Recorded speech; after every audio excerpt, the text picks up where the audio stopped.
rutinitas juga selalu mendoakan kepada donatur-donatur yang sudah memberikan membantu kita, sehingga alhamdulillah sampai saat ini anak-anak itu merasa nyaman, merasa senang ya dengan keberadaannya mereka di pondok ya. Karena memang kita itu juga niatnya untuk membahagiakan mereka juga. Betul. Karena di samping mereka juga anak-anak yatim, anak-anak duafa ya. Dan saya juga pernah sampai sekarang ini masih ada nih anaknya juga tuh, anak-anak yatim yang meninggal bapaknya, bahkan ada yang dibuang juga. Kalau kemudian Allah memberikan semua amanah berupa harta, maka janganlah kemudian kita membangga-banggakan, karena itu semua tidak akan kita bawa mati, kan begitu. Dan harta yang sebenarnya dibawa mati itulah harta yang disedekahkan. Dan insya Allah dengan sedekah itu akan menjadi amal soleh kita. Amin. Dan insya Allah itu akan menjadi kebaikan buat kita. Ketika kita memberikan yang terbaik, maka yang terbaik itu akan kembali kepada diri kita. In ahsantum li anfusikum wa ihsantum falah. Kebaikan yang kita lemparkan, sesuatu itu, keburukan apapun yang akan terjadi itu pasti akan kembali kepada diri kita. Maka kesempatan ya, mumpung kita masih diberikan kesehatan. Betul. Ya.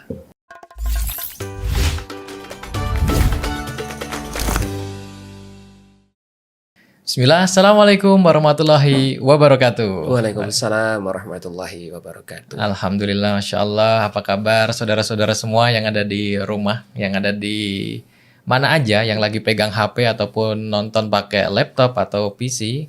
Alhamdulillah kali ini Mualaf Center Indonesia Vertijon TV kedatangan tamu yang masya Allah luar biasa.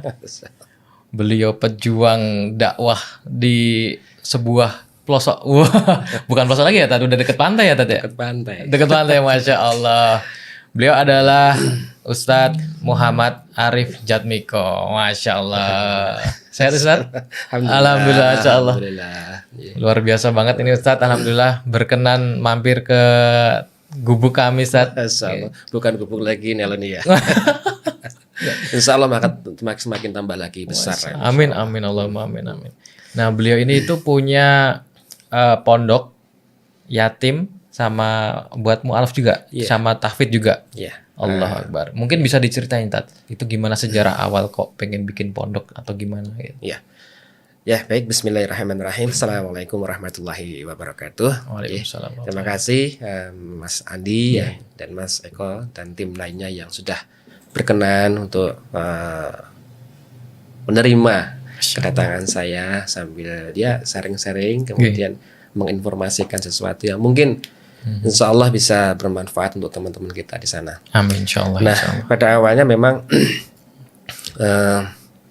berawal dari suatu yayasan ya, yayasan yang bernama Yayasan Rumah Yatim Wiwin Muslimah.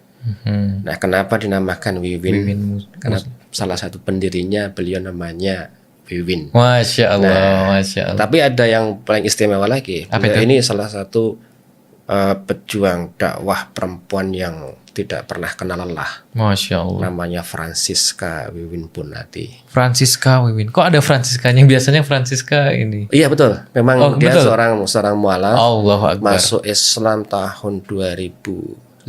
Masya Allah. Dan dari situ ketika dia masuk Islam itu banyak hal yang dia dapatkan di dalam Islam. Kemudian dia mengaplikasikan salah satu ayat.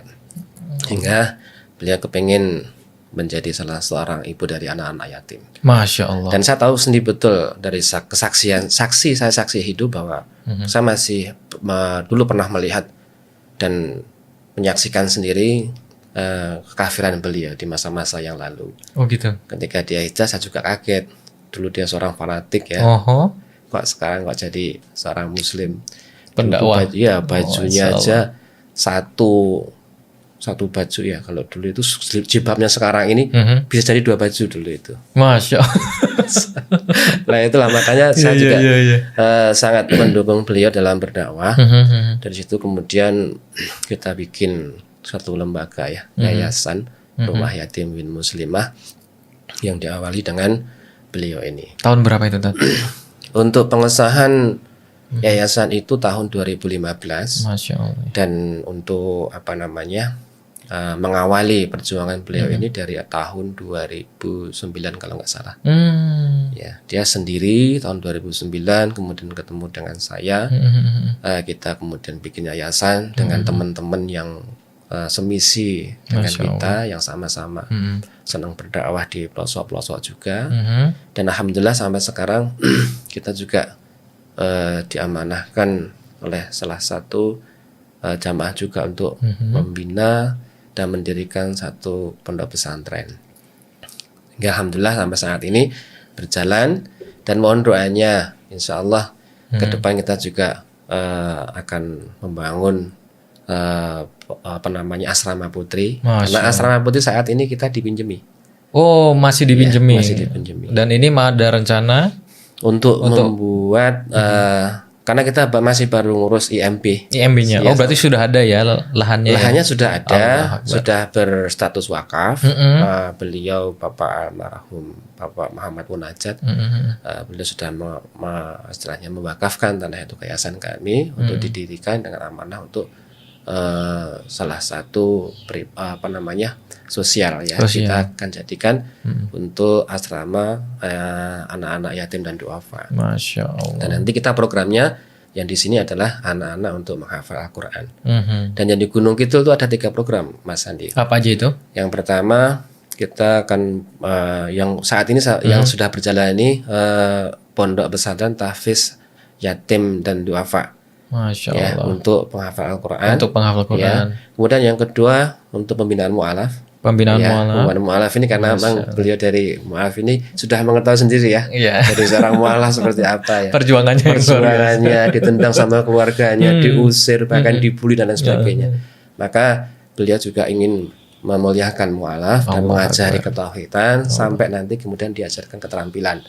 Ya, dengan harapan nanti ketika dia sudah benar-benar istilahnya itu keimanannya ketauhidannya udah kuat, maka kita akan bina, kita akan pantau gitu. Dan kemudian yang program yang ketiga itu pesantren lansia. Oh, ada yang lansia juga, Tat? Iya, insya Allah nanti kita akan bikin pesantren lansia. Dan tidak itu aja, karena banyak hal yang kita kerjakan di sana, karena lahan di sana itu juga luas, maka kita kepingin bikin kampung muslim. Kampung muslim? Ya, kampung muslim. Luasnya berapa sih, Tat, kalau boleh tahu, Tat? Untuk saat ini kalau tidak salah sekitar 11.000 apa 10.500 gitu ya. Masya Allah. Ya, untuk luasan dari awal wakaf itu sekitar 5.500 kalau nggak salah. Atau mungkin 4.500 kalau nggak waktu itu. Dan alhamdulillah atas izin Allah udah berkembang hingga sampai dengan saat ini. Masya Allah. Dan pondok saat ini yang di Gunung Kidul itu belum ada 1 tahun itu sebenarnya. Oh iya? Belum ada 1 tahun tapi luasnya udah segitu, Tat? Iya, belum ada setahun. Maksud saya belum ada 1 tahun untuk menjalankan belajar mengajarnya. Tapi kalau mulai pembangunan dan lain sebagainya itu sekitar 2 tahun yang lalu. 2 tahun yang lalu. Iya. Masya Allah, tabarakallah. Ya. Jadi ini kan tadi ada Ibu Wiwin, Ibu Francisca tadi. Terus tadi Ustadz bilang tahu sebelumnya. Itu emang gimana sebelumnya pergerakannya beliau? Sebelumnya emang luar biasa ya. Beliau tuh dulu seorang pembenci Islam. Oh ya? Iya. Pembenci Islam? Dia sempat juga bikin menulis buku juga. Tentang apa itu?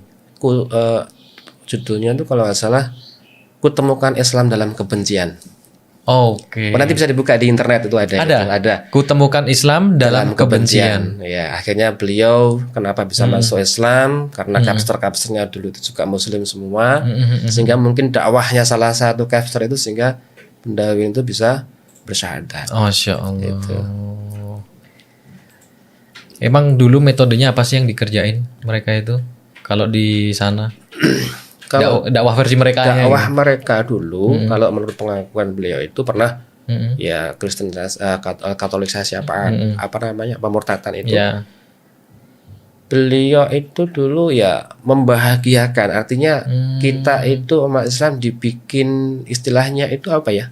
Terlena, pakewoh atau pakewoh ya, bahasa Jawanya pakewoh ya, dibikin nggak enak, enak sehingga kalau kita sudah tidak enak itu kalau diminta sesuatu pasti kita akan mau. Gitu. Nah itu trik yang digunakan oleh beliau. Sehingga triknya yang dulu digunakan itu digunakan untuk dakwah sekarang. Sekarang Sekarang tuh kalau kita dakwah ke luar kota, itu kita selalu membawa nasi box, kemudian entah itu bantuan untuk pembangunan masjid, entah itu bantuan-bantuan yang lain, sifatnya itu membuat jamaah setempat senang. Sehingga dengan kita buat senang dulu, maka dia akan semakin semangat untuk mengaji kan begitu. Siap. Nah, makanya trik yang dulu beliau gunakan di masa zamannya dulu, alhamdulillah dipakai sekarang ini. Sehingga ketika kita dakwah di pelosok-pelosok itu sering ditunggu-tunggu kok lama-lama nggak datang. Gitu ya. Ya kita senang juga dengan jamaah yang di luar sana, dan alhamdulillah ini juga merupakan satu kebahagiaan kita sendiri bisa berbagi dengan teman-teman kita, saudara-saudara kita muslim seiman yang mungkin yang ada di tempat yang minoritas, ya, sehingga kita bisa membesarkan hatinya, kemudian bisa membuat saudara-saudara kita itu bisa merasakan kenyamanan dalam berbagi, untuk merasakan kebahagiaan bersama-sama gitu. Masya Allah. Seiring berjalannya waktu tuh, Tat, waktu itu berarti kenal Ustadz udah muslim ya?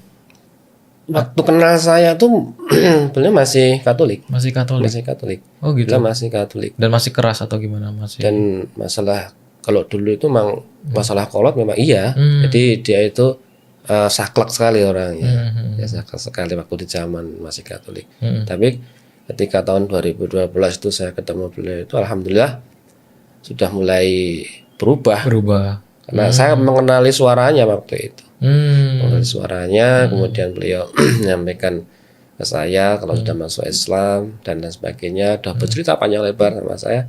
Terus dakwah ke sana ke sini ya. Waktu itu ya saya ngantar ke beliau itu sampai sekarang, ngantar ke dakwah ke beliau ke pelosok-pelosok yang saat itu kan beliau kan dulu suka dakwah sama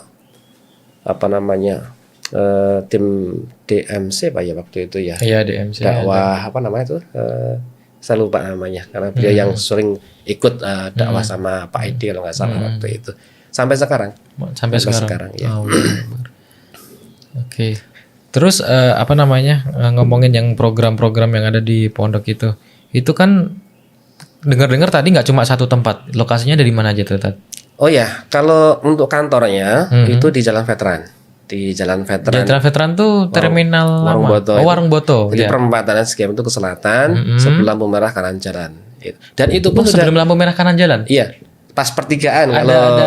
Kalau ke kanan masjid itu kan ya? Sebelumnya. Kan sebelumnya ada pertigaan itu. Iya, ada pertigaan itu. Kalau kanan ke Jalan Babaran, pas pojokan itu. Oh, di situ. Iya. Dan itu pun rumahnya kecil. Rumahnya beliau sudah diwakafkan juga untuk yayasan. Oh ya, Masya Allah. Apa sih yang bisa kok menggelitik, maksudnya gini, totalitas banget nih kalau dilihat nih, maksudnya mau wakafin semuanya hartanya. Karena memang dirinya sudah berazam ya, artinya sudah berazam dirinya untuk berdakwah. Karena anaknya beliau sendiri juga masih Katolik. Oh ya? Iya, masih Katolik. Dia punya anak satu masih Katolik sampai sekarang. Dan itu pun kalau diingatkan masalah agama pasti keras. Paling nggak mau. Iya, paling nggak mau. Terus akhirnya diem-dieman. Seperti itu. Iya, walaupun ibunya maksudnya sekarang udah seperti itu, dakwahnya luar biasa, tapi yang namanya agama nggak boleh dipaksain ya, Tati. Betul. Bener-bener ya mau masuk Islam ya harus kesadaran sendiri, keinginan sendiri. Ya, karena hidayah kan pilih Allah ya. Betul. Kita sebagai manusia itu hanya bermohon, intinya bermohon kepada Allah supaya hidayah itu datang kepada diri kita, kepada saudara kita. Bahkan pamannya Rasulullah pun juga demikian, kan begitu. Dia meninggal juga dalam keadaan kafir. Dan kita juga demikian juga, apalagi kita manusia biasa, yang sekelas Nabi saja belum bisa mengajak pamannya sendiri. Apalagi kita yang bukan kelas Nabi. Iya betul. Dan pamannya itu karena nggak enak mungkin ya, kayak kan waktu itu Abu Jahal itu ya. Iya. Oke, berikutnya Tat. Biasanya programnya tuh yang kalau di pondok tuh dari pagi ngapain, Tat? Maksudnya start aktivitasnya itu dari jam berapa gitu? Kalau aktivitas itu dimulai dari sebelum subuh. Sebelum subuh itu mereka kita ajarkan untuk tahajud, kemudian salat subuh berjamaah.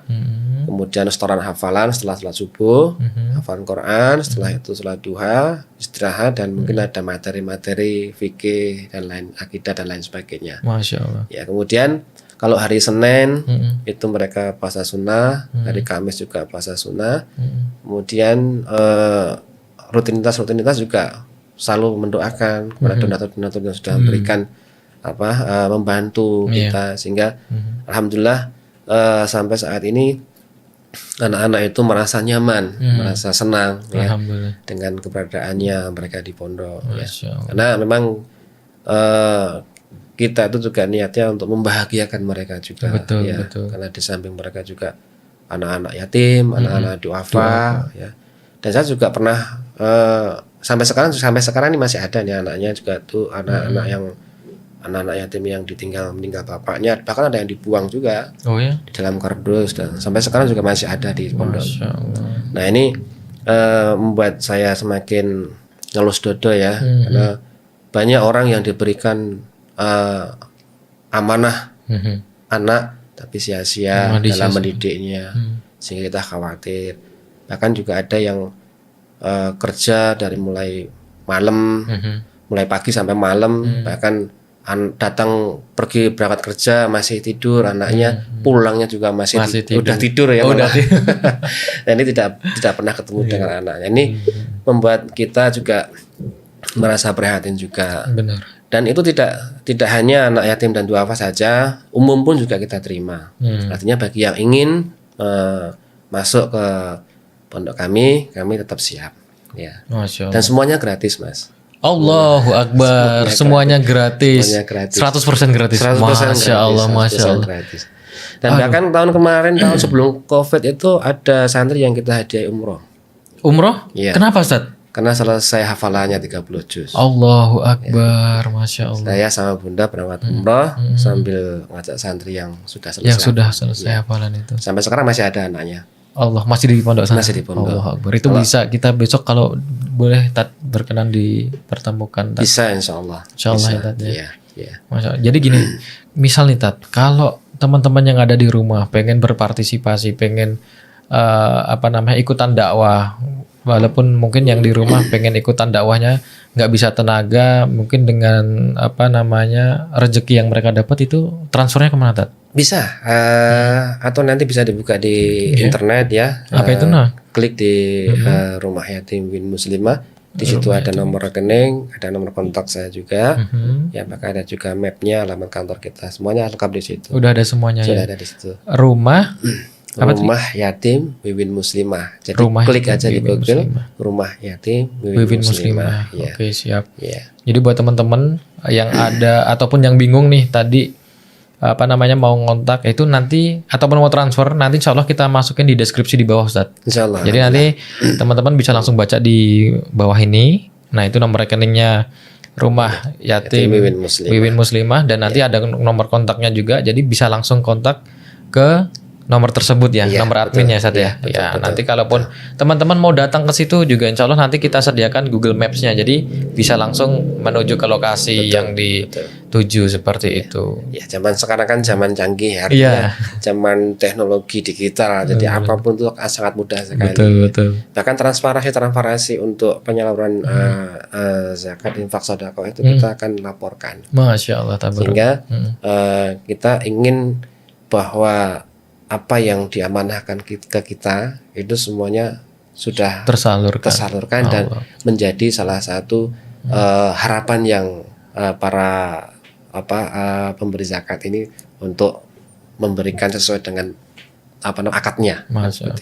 Betul banget. Ya. Jadi teman-teman silahkan yang ingin berpartisipasi, ingat ini Pondok Tauhid nampung duafa, yatim juga, dan semuanya gratis. Jadi kalian yang ada di rumah silahkan berlomba-lomba dalam kebaikan. Kita nggak tahu amalan mana yang diterima sama Allah, tapi setidaknya kita terus ikhtiar ya Ustaz. Betul Masya Allah. Siapa tahu yang satu itu diterima Allah dan itu menjadi pemberat pahala kita kelak di surga di akhirat. Masya Allah. Dan insya Allah ketika anak-anak nanti selesai dalam menjalankan pendidikan di pondok akan mendapatkan 3 ijazah. Ijazah pondok, ijazah tahfiz, kemudian ijazah pendidikan formal. Oke. Oh ada yang pendidikan formal. Pendidikan formal. Dan pendidikan formal itu alhamdulillah kita bekerja sama dengan sekolah yang di sana itu sudah terakreditasi A. Allah. Sehingga harapan nanti ketika santri ini selesai dengan ijazah itu tidak merasa minder dengan yang lain. Iya, gitu tetap bersekolah atau mau melanjutkan sekolah atau mau bekerja bisa. Iya. Kalau di sana jenjangnya dari apa, Ustaz? Dari SD, SMP, SMA. SD, SMP, SMA. Jadi SMA-nya ini untuk SMA yang sudah ikut lama dengan kita ya. Tapi yang kita terima untuk santri ini rata-rata yang dari lulusan SD. Oh gitu ya. SD. Kalau mau pindahan itu juga bisa. Bisa. Oh ya. Jadi teman-teman yang mau pindahan dari SD, SMP itu bisa. SMP bisa, SD bisa. Iya. Kalau SMA itu lanjutan dari yang SMP. Iya, lanjutan dari SMP. Biar udah kebentuk dulu nih. Betul. Karena kalau membentuk anak itu memang kita harus dari usia benar-benar usia dini ya. Artinya karakter anak itu masih bisa kita perbaiki. Betul. Karena kalau anak itu sudah karakternya terbentuk, kita khawatir nanti akan mempengaruhi anak-anak yang lain. Sehingga justru itu akan menjadi virus.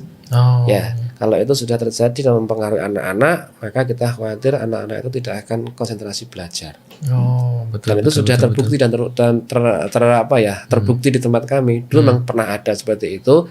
Akhirnya anak yang seperti itu tidak kita terima lagi karena sudah istilahnya itu membuat permasalahan-permasalahan ya. Artinya baik kalau masalah-masalah yang sedikit mungkin tidak masalah, tapi kalau masalah itu kemudian bisa mempengaruhi yang lainnya, itu yang kita khawatirkan. Iya, sehingga hafalan anak-anak yang lain pasti juga akan tidak konsentrasi juga. Iya. Itu.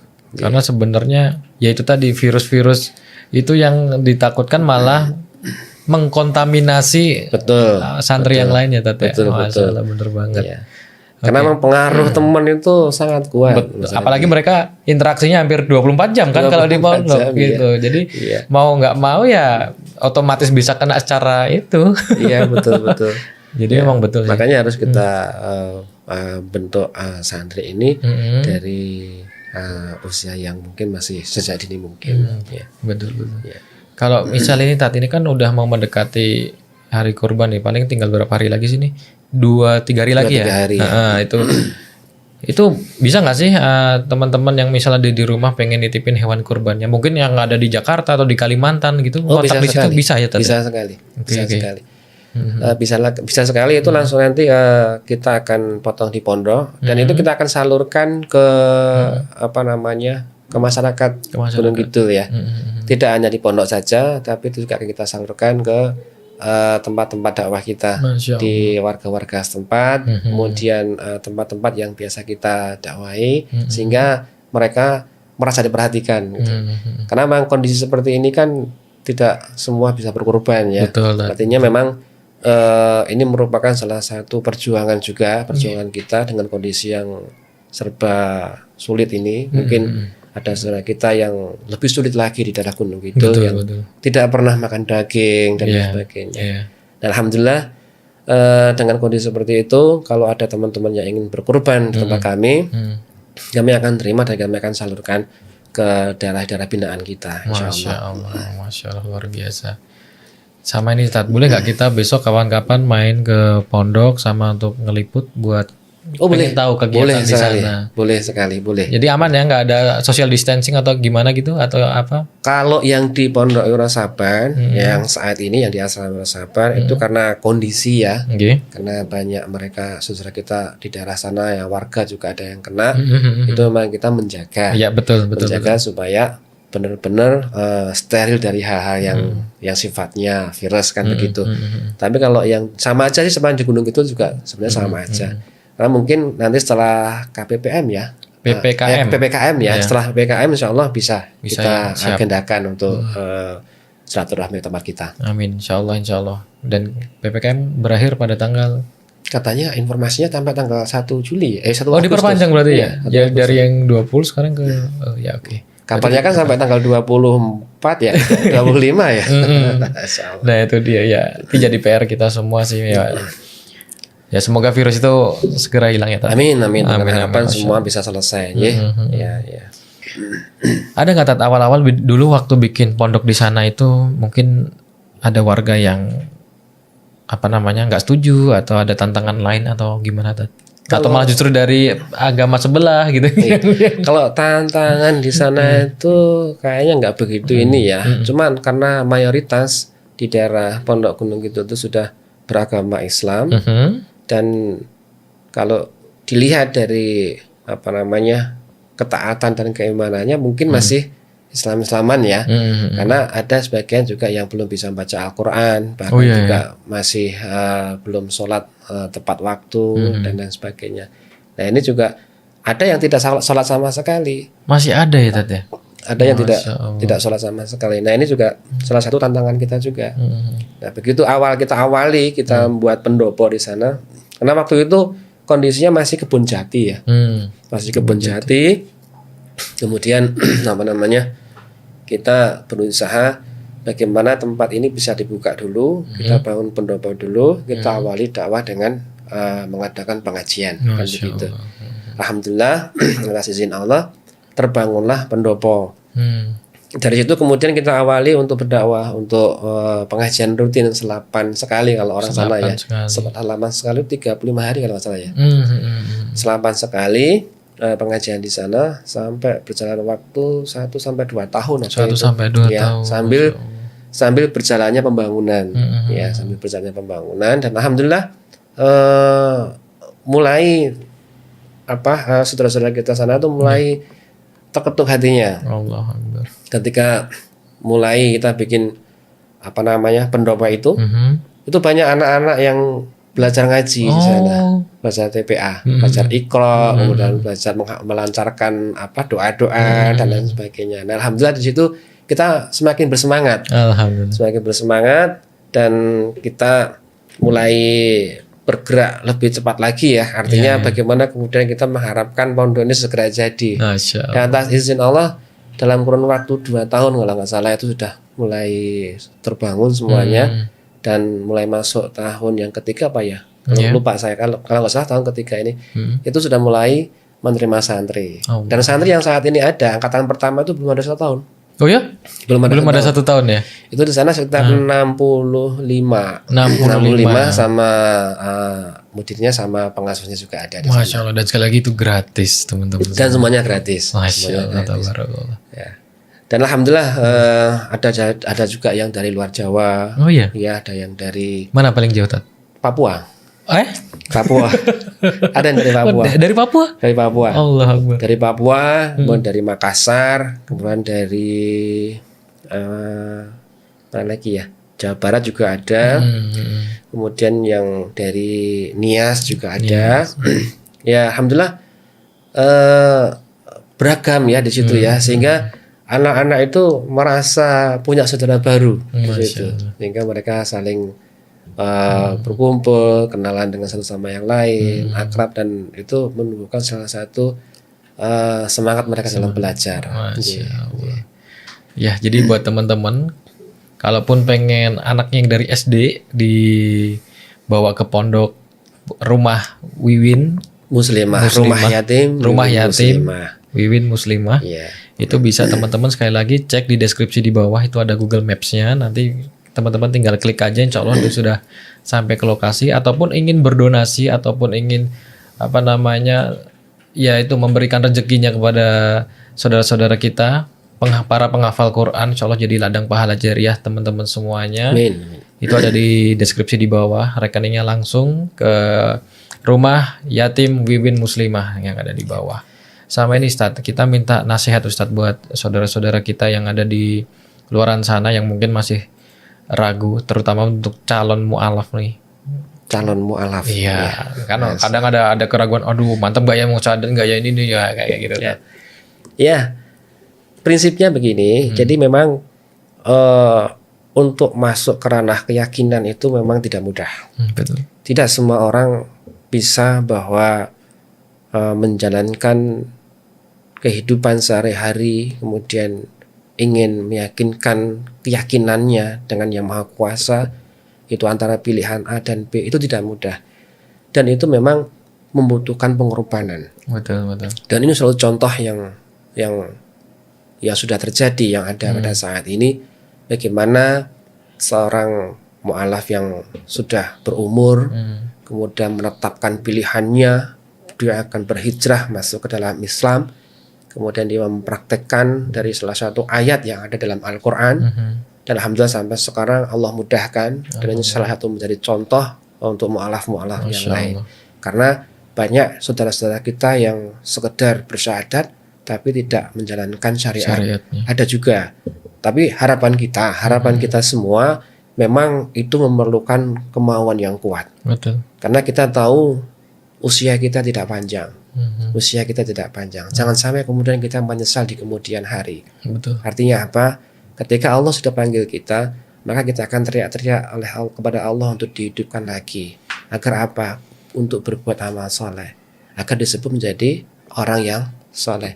Nah maka itu saudara-saudara sekalian, kalau memang sudah meyakinkan diri kita untuk bersyahadat atau mungkin menjalankan Islam dengan kafah, mari bersama-sama, jangan ragu, karena Allah itu maha kaya dan maha segalanya. Tidak ada kemudian sejarahnya Allah kemudian menelantarkan orang yang beriman, orang yang bertakwa. Orang yang sudah berhijrah pun oleh Allah diberikan bimbingan. Karena kalau sudah berazam, pasti Allah akan berikan jalan keluar. Makanya saya selalu wanti-wanti juga kepada santri-santri saya bahwa tidak ada kemuliaan hidup ini kalau hidup kita itu, usia kita itu sia-sia. Kita tidak tahu usia kita sampai kapan. Betul. Bahkan bayi yang baru lahir pun meninggal. Orang meninggal tidak memandang usia. Betul. Maka kalau kita ingin hidup kita kemudian bermanfaat, maka mari sebaik-baik iman yang kita miliki kemudian kita terapkan ya dari syariat yang ada ini, insya Allah Allah pasti akan berikan kemudahan. Karena sudah banyak saudara-saudara kita yang mempraktekkan. Ya, karena seperti contoh yang sudah ada di pondok ini, dari perjalanan jauh ya, dari luar pulau, yang kalau ditempuh dengan perjalanan darat itu mungkin bisa mencapai berhari-hari. Sampai di Gunung Kidul hanya untuk belajar Iqra. Sampai di Gunung Kidul hanya ingin mengetahui apa itu Islam. Betul. Ya. Dan alhamdulillah atas izin Allah dengan semangatnya, maka sampai saat ini beliau ini sudah bisa belajar, sudah bisa membaca Al-Quran dengan benar, kemudian sudah bisa melantunkan azan.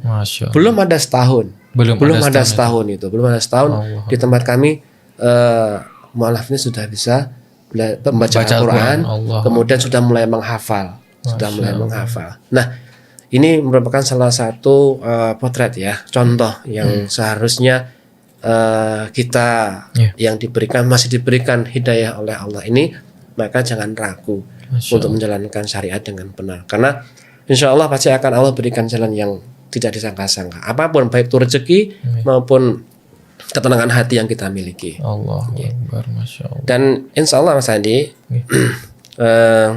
ke depan ketika nanti tahapan yang pertama ini sudah berjalan, kita akan jalankan yang program kita yang ketiga, yaitu pesantren lansia.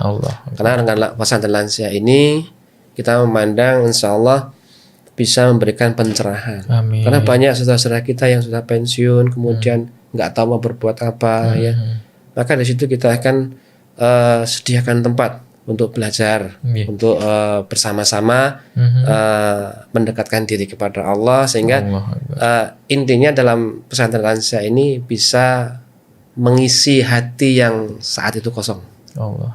Kan begitu.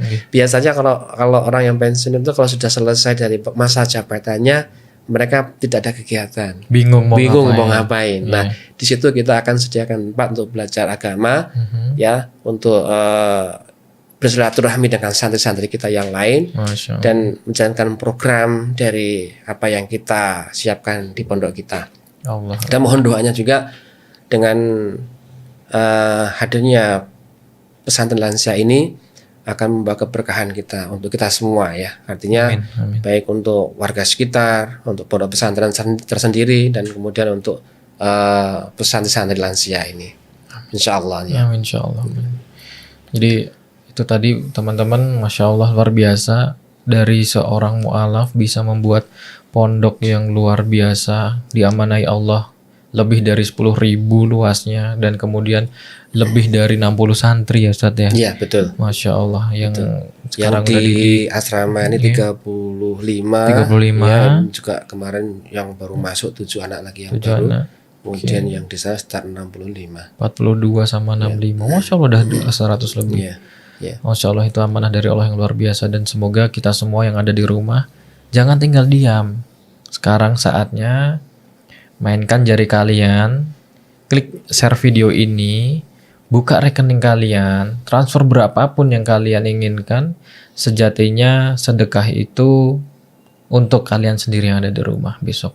Kalian sendiri yang menikmati. Betul sekali. Kalian sendiri yang menikmati. Karena nikmatnya sedekah itu luar biasa banget. Betul sekali. Betul saja. Iya. Bahkan jangan sampai kita menyesal di kemudian hari ya. Seperti yang saya sampaikan tadi.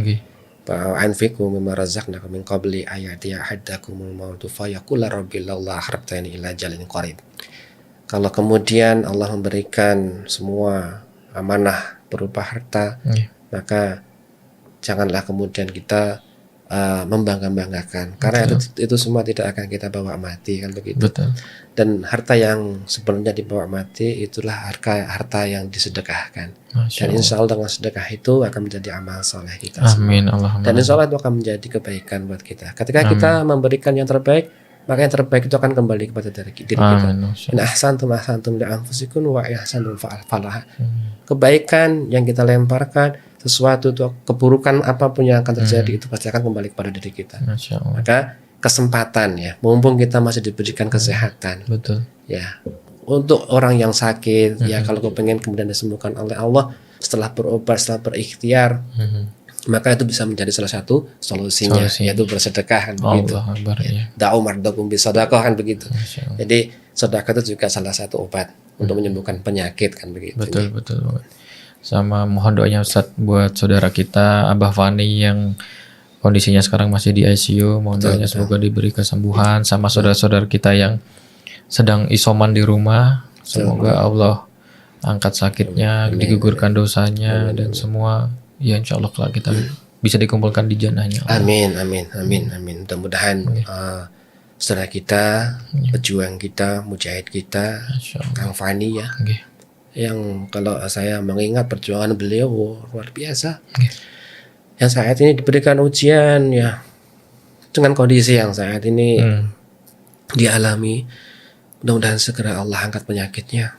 Mudah-mudahan dengan kesembuhan itu akan menjadi salah satu jalan terang untuk kita semua. Amin Allahumma amin. Amin Allahumma amin. Ya, ada rasa sangat ada ya, itu rasa yang sangat sedih yang mendalam yang dirasakan beliau saat ini. Mungkin kita semua yang masih diberikan kesehatan, marilah kita jangan pelit-pelit dalam memberikan doa kepada saudara kita. Terlebih dari beliau Kang Fani yang salah satu pejuang dan salah satu teman yang sangat luar biasa dalam berdakwah. Dan itu salah satu menjadi motivasi kita semua. Marilah janganlah kemudian kita pelit untuk memberikan doa kepada beliau yang saat ini sedang tertidur di rumah sakit. Mudah-mudahan diberikan yang terbaik oleh beliau. Amin. Dan harapan kita beliau kembali bersama kita lagi. Amin, untuk bersama-sama berjuang dan berdakwah lagi. Amin insyaallah. Amin insyaallah. Tabarakallah. Ya, banyak hal sih kita lakukan di sini Ustadz. Jadi Vertizon TV juga masih kecil, masih perlu belajar banyak dari Ustadz yang Masya Allah luar biasa kegiatannya tiap hari berdakwah tanpa kenal lelah. Dan mohon doanya juga semoga Vertizon TV ini Allah mampukan, Allah istiqomahkan dalam memberi manfaat kepada umat. Amin. Semoga kita semua juga istiqomah dalam iman dan Islam. Amin. Amin. Ya Mas Andi, mudah-mudahan Vertizon TV ini diberikan oleh Allah ya kebahagiaan di dunia dan di akhirat. Amin. Karena apa yang dilakukan saat ini merupakan salah satu dakwah juga. Dakwah itu tidak seperti apa yang kita bayangkan. Ketika kita mampu, kita bisa berbuat untuk umat, maka insya Allah itu tercatat sebagai dakwah kita. Kebaikan sedikit pasti akan Allah catat. Amin. Kebaikan yang sedikit ini kemudian kalau Allah ridho akan menjadi kebaikan kita di dunia dan di akhirat. Amin. Maka jangan khawatir, saya yakin Fardizon TV ini akan semakin maju dengan pesat. Karena juga harapan kami semua, Fardizon TV ini sebagai salah satu busur panah yang kemudian bisa melesat secepat mungkin ya untuk membantu teman-teman kita yang saat ini ya sedang membutuhkan informasi. Karena penting sekali informasi di era zaman sekarang ini. Karena khususnya bagi saudara-saudara kita di pelosok sana yang butuhkan bantuan terkait dengan masalah informasi, karena mereka mungkin saat ini merasa sendiri ya, tapi ketika sudah kita masuki terkait dengan masalah informasi yang seperti ini, maka banyak orang akan tahu. Dan disitulah salah satu dakwah dari Mas Andi. Insya Allah dengan Fardizon TV ini ya, satu orang yang tahu kemudian memberikan satu informasi kepada orang lainnya, itu akan menjadi salah satu sedekah jariyah Mas Andi dan tim. Amin. Amin. Ya, syukron Ustaz. Terima kasih sebelumnya udah berkenan hadir, dan kita juga mohon bimbingannya, semoga Fardizon TV ini tetap itu tadi istiqomah dalam dakwah. Amin. Monggo kita tunggu nanti kedatangannya setelah PPKM ini. Insyaallah. Silaturahmi di tempat kami, dan mungkin kapan-kapan nanti bisa bincang-bincang dengan santri kami yang kemarin kita hadiahi umroh nih. Masya Allah, siap Ustaz. Siap. Dengan senang hati insya Allah kita kesana nanti besok.